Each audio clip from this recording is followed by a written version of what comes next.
Welcome to Athletes, Entrepreneurs, the Alumni Journey. I'm Rob Finkelstein, founder and CEO of Alumni Direct, where we've created a platform to help athletes and other alumni to network and connect within their alumni groups. And this show is specifically geared to helping athletes as they transition out of sports. We interview former college and professional athletes and talk about their journey out of sports. And just there's so many issues today between mental health and financial literacy. And we want to make a difference and teach and inspire athletes that there is, in fact, life after sports. And today we have J.R. Butler on with us, and he is the CEO and founder of the Shift Group. How you doing, J.R.? Good, Rob. Thanks for having me. You're welcome. It's a pleasure. So J.R. was a hockey player at Holy Cross, and then, like a lot of athletes, myself included, went into sales. But ultimately, he became the CEO and founder of Shift Group, and he's going to tell us all about that. So, J.R., I always like to talk about playing sports growing up, and how did that shape you leading up into college? So I grew up, my father was a high school hockey coach in Massachusetts. So I really grew up in the rink. I would say, a lot of the ways that I approached life, the way, like my mindset, I owe it all, candidly, I owe it all to hockey and growing up in the environment I grew up in. My having a dad that's a Hall of Fame hockey coach, like, things like discipline, things like teamwork, things like, always having a growth mindset, focusing on getting better every day.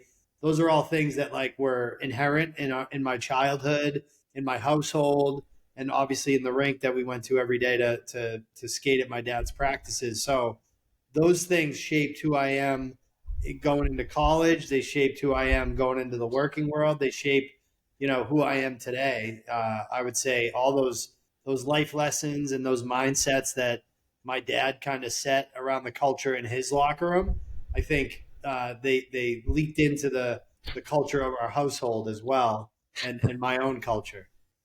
Yeah, and that's great. I mean, I hear it's funny, like the last couple of podcasts, that was great information in there and nuggets about just the DNA of an athlete and the fact of having a coach father. I know I coached my son in sports, not at any kind of level near your dad, of course, but just the old like travel baseball, little league sports. But it's a great takeaway, and I would imagine that. And I've talked to a couple other hockey players on our podcast as well. Just you got to start like really early in the morning, don't you, to get like rink time? Don't you have to get up at like 4 or 5 in the morning or more or earlier to get on the rink? Oh yeah. We my dad's high school team skated every Monday at 6 a.m. Hockey's a unique sport. It's like swimming. There's only so many rinks. There's only so many pools. You can't just easily go out there, and it's expensive. So yeah, you fight for ice time, and the younger you are, the earlier you play. So we spent a lot of time in those early morning rinks in New England, freezing our butts off. I can imagine. So when you were growing up, did you want to dream about being a professional athlete? Yeah. I wanted to play in the NHL 100%. That's all I thought about. Yeah, that's why I joke around. I say, I wanted to be a Major League Baseball player. Really loved it, but unfortunately, talent wasn't there. So I'm doing podcasts. Yeah. So let's talk a little bit about, we're focused on educating athletes as they transition out of sports. It could be out of college, it could be out of professional sports. But when you were at Holy Cross, was there any type of, aside from like just a one-day workshop, but was there courses or education on that? And if not, maybe you could talk a little about today, if you know anything what they're doing today. Yeah, I think Holy Cross is very well known for how helpful alumni are. And they tell you that when they recruit you, they remind you of that while you're there.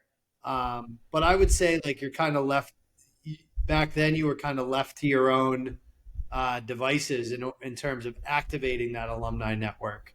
In terms of career transition, no, I mean, the short answer is no, there wasn't a lot because Holy Cross is a liberal arts institution.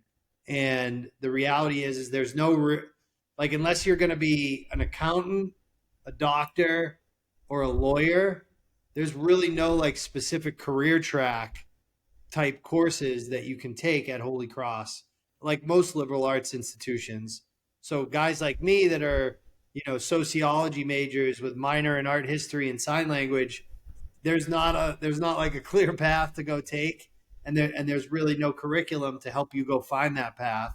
The only thing I would say is Holy Cross has done a better job since I left of formalizing that alumni connection, and it's as simple as when you're on a team, you get a mentor now, right? So, that's a small thing, but ultimately, the way the school positions the relationship to that mentor is like, you need to help this kid think about life after hockey or life after football or life after lacrosse. So at the very least, it's a small tweak, but that makes a huge difference if you get the right mentor and if that's somebody who's willing to invest in you. And like I'm a mentor, and I spend a lot of time with my mentee talking about like how to think about that transition. But there's no like additional curriculum. There's no difference in the way they deliver, access to companies or anything like that. It's really still the same as it was when I was there, 15 years ago. Now, as a mentor, are you mentoring specifically to the sport you're in, or you could be mentoring like a baseball player or football player? Some of the teams let like any Holy Cross alum be a mentor. For hockey, it's all hockey players. So like I'm the mentor of a hockey player on the team currently. Just like it, only like one at a time usually, or could you have more than one? Usually one at a time because we Okay. have a ton of alumni compared to the number of student athletes on the team. Right. Yeah. No, that's a great program. I was talking to somebody else had a similar program to that. I think one of the things that we've talked about is trying to put together some additional curriculum and workshops to become a partner of the school, so to speak, and where instead of coming individually, coming as a team. So it might be having financial advisors, mental health. It could be having career services organizations like yourself. It could be people in the NIL space, sales. But the idea is that to not only help the current athletes, but I think a lot of times alumni athletes get forgotten. And Totally. so, unless they're a star, like once they're out, unfortunately. And, so we're trying to put together some ideas where we can go into schools and start doing something like this, maybe even to some of the leagues as well. So let's talk about, you kind of touched a little bit, alumni engagement. But before we talk about that, I want to talk about networking and connecting. So talk about the importance of networking and connecting, especially while you're still playing. Yeah, I mean, to be honest, it's everything starts with a conversation. And as an athlete, as a student athlete, you have this unique opportunity where not to be rude, but people care, Right. right? Alumni care, boosters care, your teammates' parents. Like, I don't think that's talked about enough. Like, especially at a school like Holy Cross, not every kid grew up the same way you did. Some people have like already come from like pretty successful families. I think networking is critical because if you're anything like me, and I think most athletes fall into this bucket, which is they don't know what's out there. They don't know what they might be good at. They know they want to make a lot of money, but they don't know what some of the options are. The way that you answer all those questions is you talk to people. You talk to alumni that went to your school. You talk to the successful business people that are boosters around your institution, and you talk to your teammates' parents. Like, so that networking starts with conversation and building relationships. It's what you're already doing. You just have to kind of put the idea of like going and talking to a stranger in that context. But I think it's the most critical thing you can do while you're still playing. Yeah, I mean that's great advice. I mean, I was talking to one agent, and he said a lot of the failure is that these athletes they play and they kind of have their blinders on. And I get it, especially like some of these top tier athletes, let's say in some of these major football programs. But still, once they're out, they're like, okay, well, let's go. And a lot of people are like, no, it's just not that easy. You don't just go out and this kind of funnels into what you do, but you can't just go out and get that $100,000 sales job by just. It's not going to just come on your lap, and so it's important, like you just said, to still network while you're playing, while you're still relevant. And the other thing you touched on too is just with the coaches. 'Cause I think it's important, and to, maybe share a little more about this, and just even doing it when you're younger, like when you're still in high school, and you talked about like the parents of teammates and stuff like that. Yeah, I mean, listen, I wish I could say that I was great at this, but I wasn't. And that's kind of my point is like you don't realize you have this like massive opportunity because nobody's really put it into that context.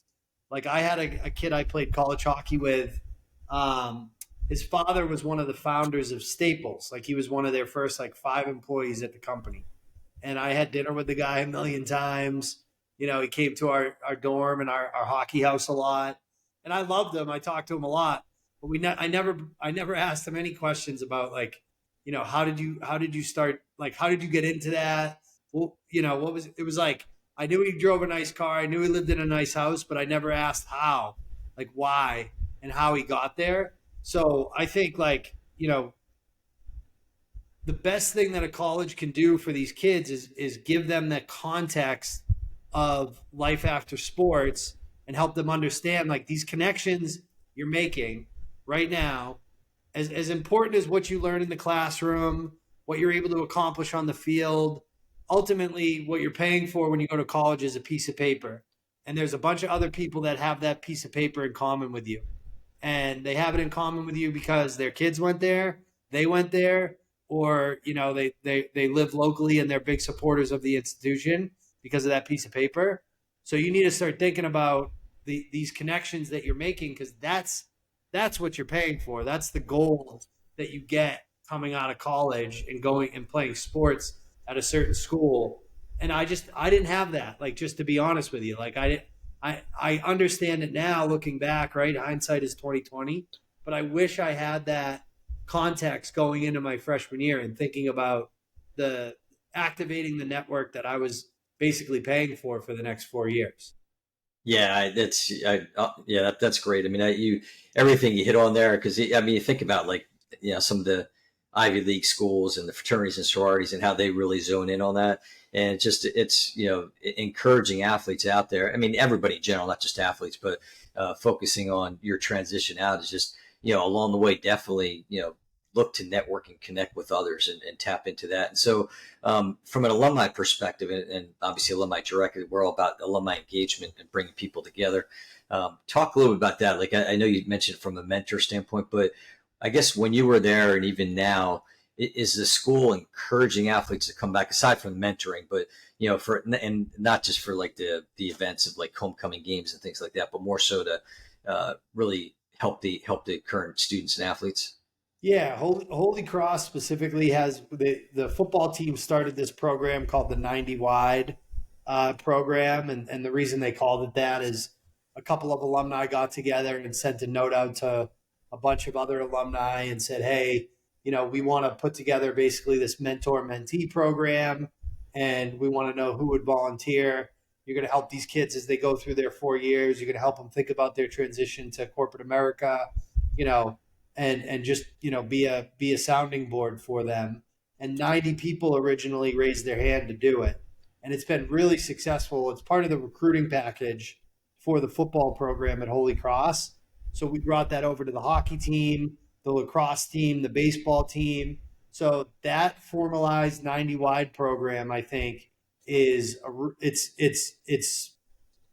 early, but it's made a huge difference. It's a huge part of the experience now as a Holy Cross student athlete where you get this mentor. And I think like a good mentor is gonna like work with a kid and see the gaps between like where they can help them and where somebody else that they went to Holy Cross with can help them, right? Like my mentee 2 years ago was a big finance major and he wanted to go to Wall Street. I'm not a Wall Street guy, but I graduated with about a thousand Wall Street guys. So, you know, even though this kid was a finance guy who played on the hockey team, I connected him with a few of my buddies from that played lacrosse that were at Holy Cross when I was there, and I had him network with them and have conversations with them. So I think as long as the mentor is thinking about their role correctly, then this is a really good way to start that program. But that's kind of where it is right now today.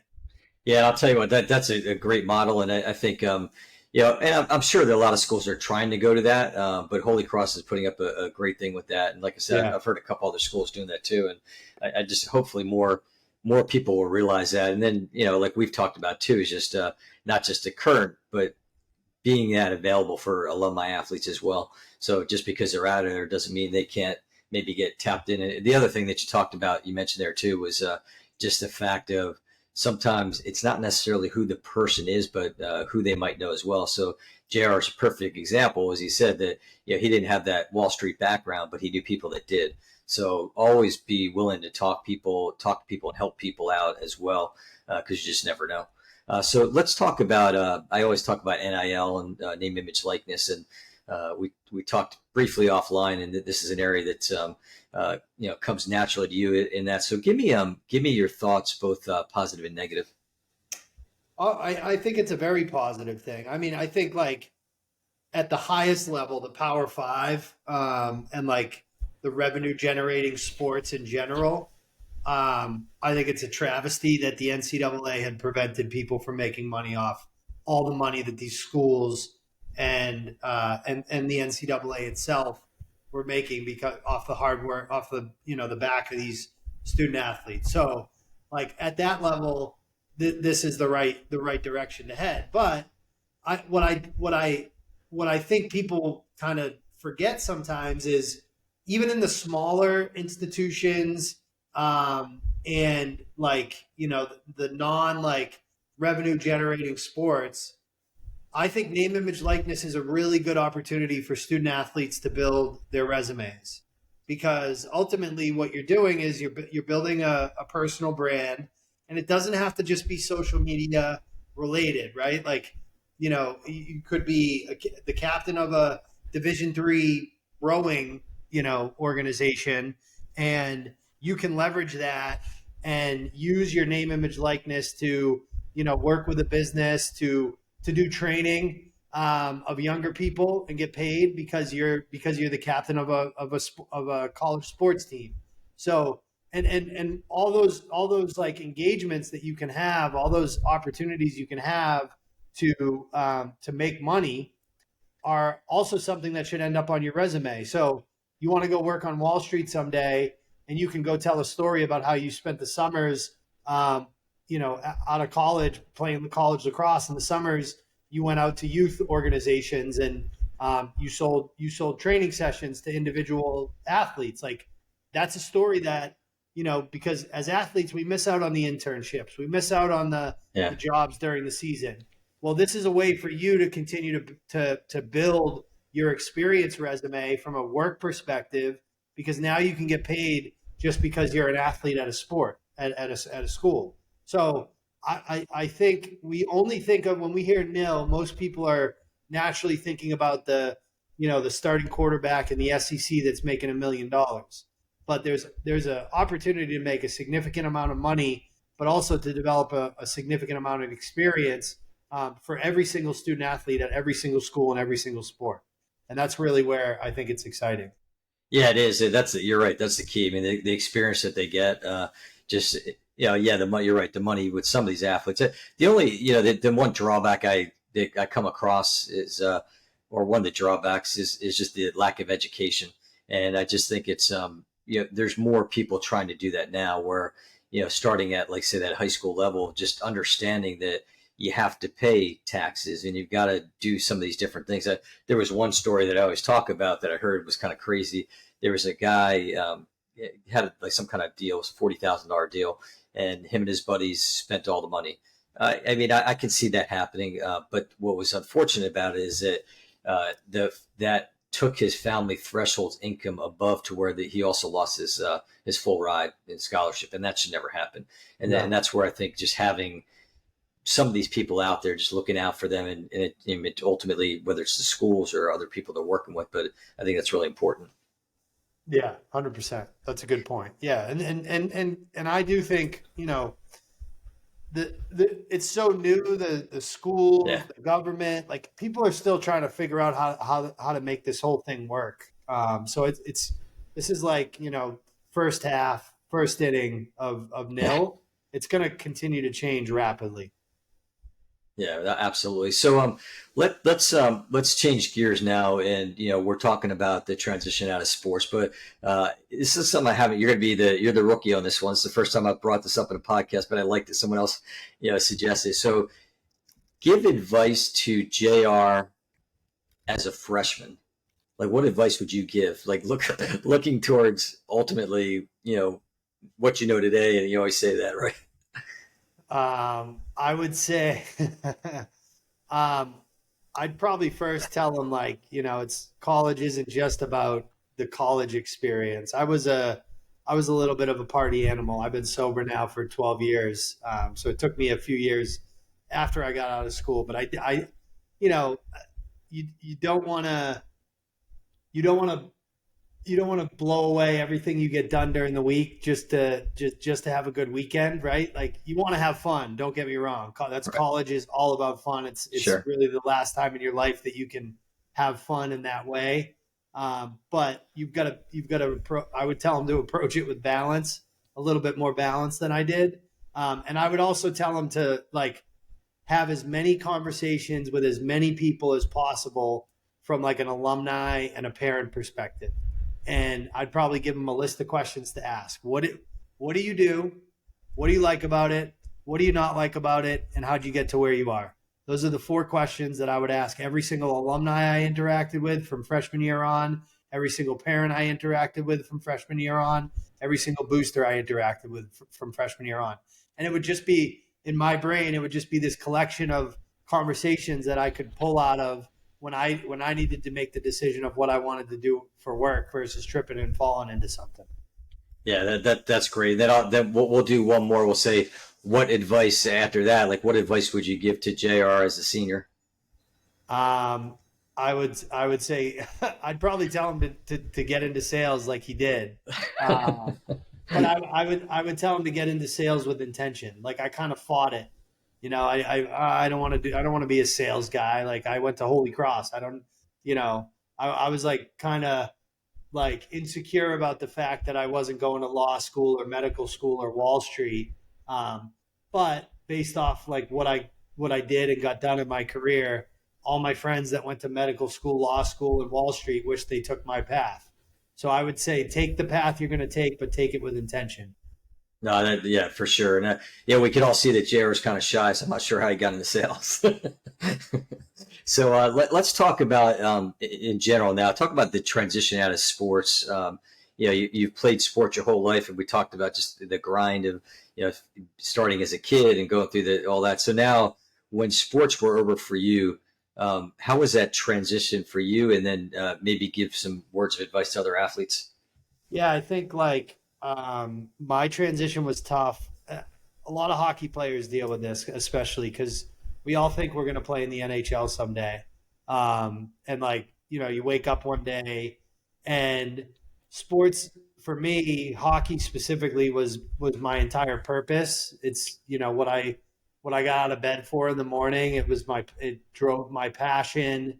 It made it easy to practice. Like, I had a plan and then the plan didn't work. And that's what I struggled with was like, I had this thing that drove me. It was like, again, what I thought of every morning when I woke up in the morning and then it was just gone. And probably 4 or 5 years of like really struggling with my identity.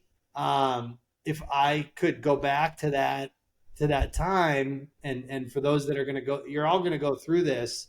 My advice would be to take a step back and do two things. Number one, separate your identity from the sport that you play and think about what your identity really is, right? You're a good teammate, you're resilient, you're competitive.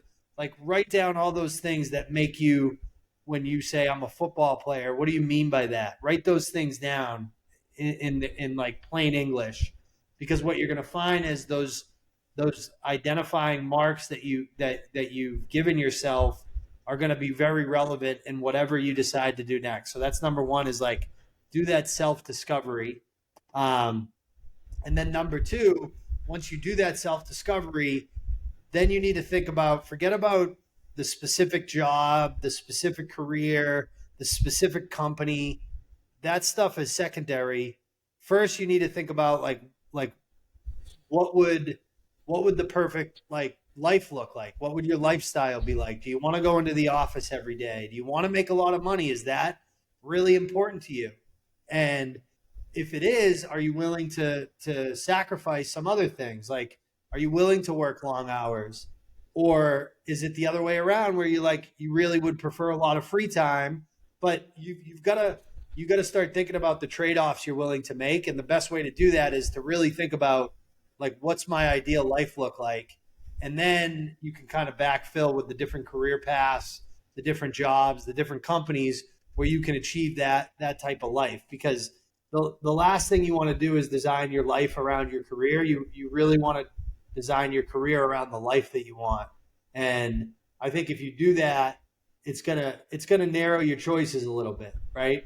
Like I talk to a lot of kids that they tell me they want to make a lot of money, but they want to work in sports. And I'm like, all right, well, what do you think you can do in sports that you can make a lot of money doing that isn't playing professionally? You can go coach professionally, but guess what? That means you're going to go be a graduate assistant for like $18,000 a year for 4 years. And you're going to live in a Motel 8 in like Florida and Texas recruiting. Like, so, if making a lot of money is really important to you, you got to figure that out early and you've got to choose accordingly, because then you're just going to be miserable. And you've got to start thinking about what those trade-offs are. You know what I mean? Yeah, for sure. No, that's there's a lot there. There's a lot of takeaways there in Yeah. what to do. So you went into sales, and then ultimately now you're the founder of your company, Shift Group. So talk about talk about maybe going to sales and how that ultimately started your journey to entrepreneurship. Well, I just think like, candidly, I do think that sales is the best fit for athletes because of the nature of the profession. There's a scoreboard, you're on a team, there's a depth chart, you get paid, you get rewarded according to your effort and your results. So for me, I recognized that very early on in my sales career that like I'm not going in the locker room, getting dressed and getting on the ice anymore, but everything else is exactly the same. And I love that.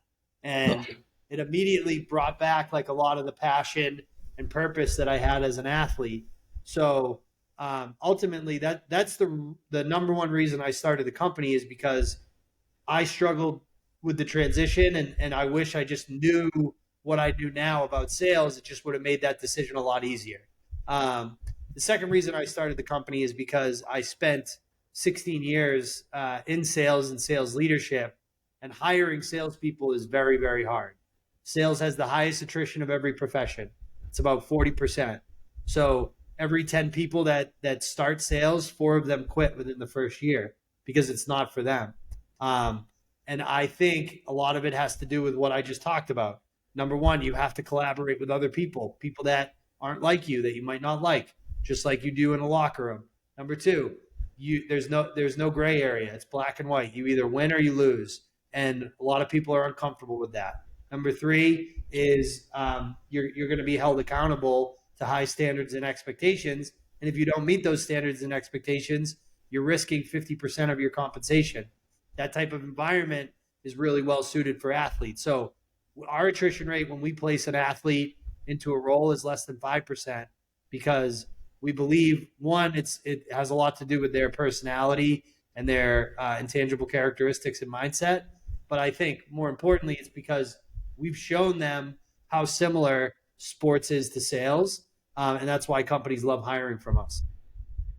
No, I'll tell you what, that's awesome. I mean, you're right. Just that whole thing. I mean, I think back to myself. I was a runner in high school and college, and a lot of my personality I was in sales for many years as well, is just being goal oriented, being driven, just going through it. But then also to your point of being on team, and that's always how I've felt throughout my sales career. Is just it's all about teamwork. It's not just the salesperson; it's the operations people, it's the manufacturing people, depending what type of business you're in. So a lot of good things there for sure. So now when people enter your program, is it like, first of all, I guess, well, we'll talk about how they find you, but like, how are you looking for them? Is it people that are athletes coming out of college? Is it athletes that are former professionals? Like, what's the target here? It's anybody who played at least a year of college sports, and we serve the military as well. So if you've served in the military or you played college sports or higher, you're eligible for our program. Okay, and then how do they find it? Just right on our website, shiftgroup.io. There's a tab for candidates. Just go to whichever one's relevant for you. So you can be an athlete that's done sales for 10 years and sign up with us. You can be somebody who's maybe was an athlete and was a teacher for a few years and you want to get into a different industry, or you can be coming right off the ice, looking for your first job. No matter what, we can help find the role that's a good fit for you. Do people, is it you advertise like out through social media, or like how do you get out to people? Yeah, we get people that come in, find us through Instagram, TikTok. We're just at Shift Athlete on all channels, and then we partner with a lot of athletic organizations like Major League Soccer, 60+ athletic departments that we work closely with, and we work with a couple of the professional players associations as well. Yeah, that's great. And I mean, I'm pumped up. I'm ready to go. So like, I'm ready to sign. Oh, that's right. I already went through that, but it's all good stuff. And I think this has been great, JR. I mean, I think people should definitely seek out Shift Group and try to, it's there's a lot going on there, and I think encouraging too. Back to the alumni, because I think a lot of times, you know, how many? I guess that's another question. Just off of that would be how many people are coming to you after they've maybe been out for 5 or 10 years and just kind of lost and looking for some kind of new direction. Huge percentage, probably 40%. 40% of the people who sign up for our program, this isn't their first job right out of sports or military service. So, it's hard. The average person changes their career 7 times, so it's normal. But we're definitely built for those types of people as well. Good deal. Well, again, this has been great. How do people find you besides the website? They can follow me on LinkedIn, just JR Butler. I'm a good LinkedIn follow. I like to chirp people, so you're going to get a good laugh if you can follow me. That's good. Well, definitely make sure to do that. And then you can find us at alumnidirect.com, and the podcast you can find on our Alumni Direct YouTube channel as well across all the different podcast networks, and really encouraging people to listen to it, follow it. There's so many great stories that we've had. JR is a perfect example here of just the wealth of knowledge and just things, the advice that these guests can give out to other people. We need to make an impact in these issues with athletes transition out of sports, and it starts with people like JR and his company. So JR, thanks again. We really appreciate it. Yeah, you too. Thank you very much for having me, Rob. It's been a pleasure.